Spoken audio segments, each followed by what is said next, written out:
As we've done each and every week on the Rita Panahi Show, let's bring in the author of international bestsellers, including The War on the West, The Strange Death of Europe, and The Madness of Crowds.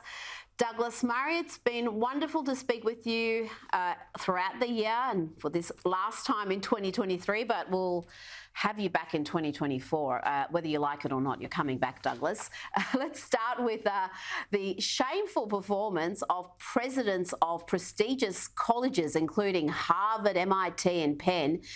This was at a congressional hearing where they refused to label anti-Semitism and calls for genocide as harassment. Here's Liz McGill as an example. She's the president of the University of Pennsylvania.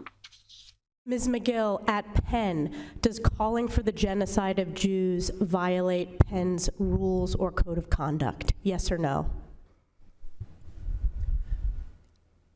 If the speech turns into conduct, it can be harassment, yes. I am asking specifically calling for the genocide of Jews.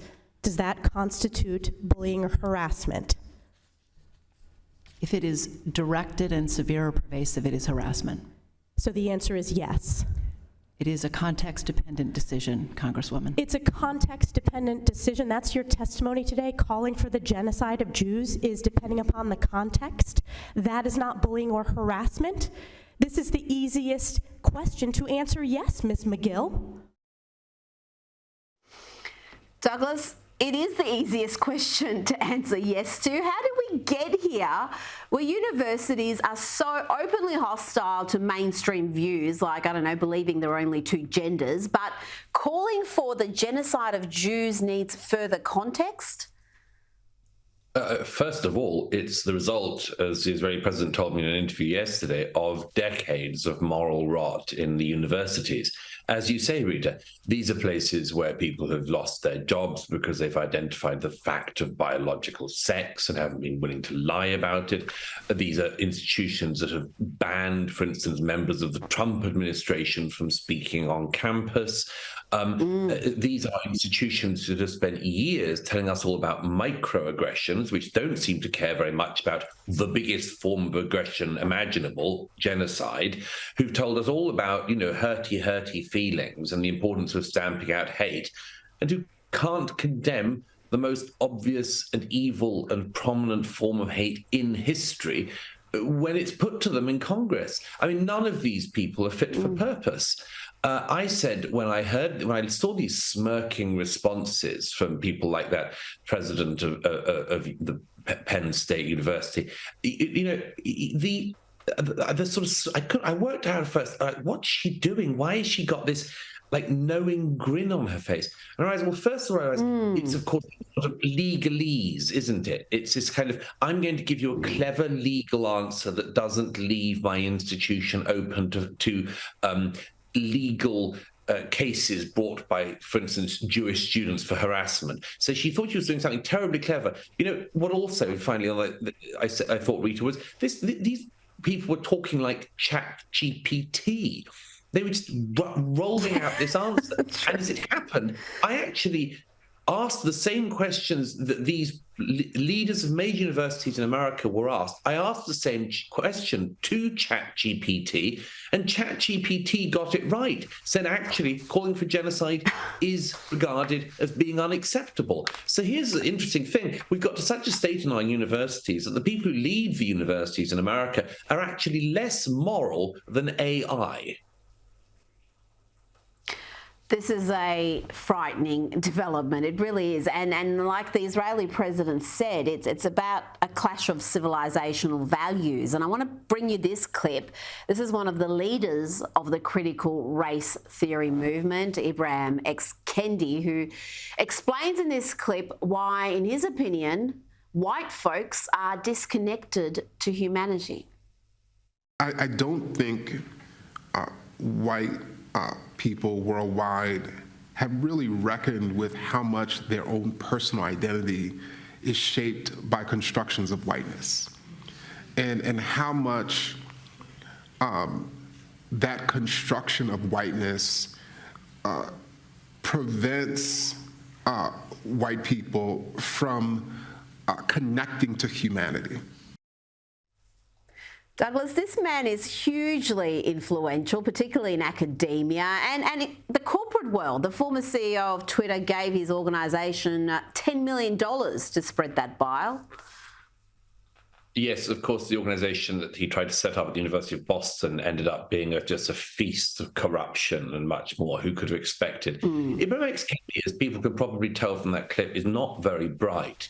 He tries to sort of construct ideas as he goes along, and he wades through these piles of waffle. His books are pretty unreadable. I only read them because I'm paid to. The man is a walking philosophical and moral disaster. The interesting thing about Kendi, however, is not just that he demonizes a whole race of people, he just demonizes white people in a way that would be totally unacceptable and rightly unacceptable to do about any other race. But for some reason, people seem to think at the moment it's acceptable to do about white people. It's not just that he does that. The interesting thing, Rita, is you say, he puts himself forward for very well-paid corporate gigs. But you know one thing Ibrahim X Kendi will not do is to debate his ideas, to have his ideas, such as they are, contested. So I'm very happy to once again say publicly what I have said a couple of times before, which is I challenge Ibrahim X Kendi to a debate anytime, anywhere, any place. I'm very happy to debate a motion of his choosing. I'm very happy for all the proceeds to go to a charity of our choice. And I'd like to see him show up once. But he has never had his facile ideas debated, and so I suggest there's a reason for that. He knows they don't stand up to scrutiny. Fine. Once again, he can reveal that fact to the public.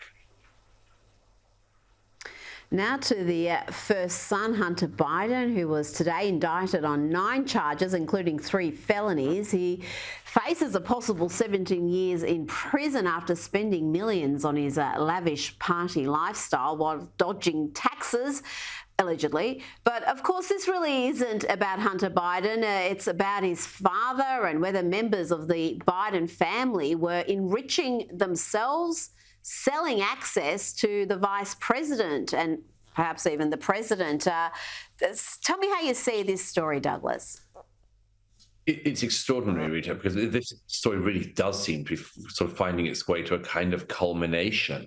For years, the problem with the Hunter Biden story has been firstly that it was suppressed. Of course, the New York Post's Twitter account, Facebook accounts, others were suppressed when they revealed the first stash of information from the famous laptop. So the first thing is there's always been this attempt to cover up the story. But the second, in a way, even bigger follow-on from that is why is the first son apparently immune from things that would be crimes if anyone else carried them out? Other people aren't allowed to not pay taxes. Other people aren't allowed to wave a gun they don't have the right to own around on video and sort of boast about it. They're not allowed to smoke crack and just sort of, photograph themselves doing it. And never mind the influence. That's even before you get to the influence peddling. There's just stuff that he's got away with, which most Americans say, we wouldn't get away with that.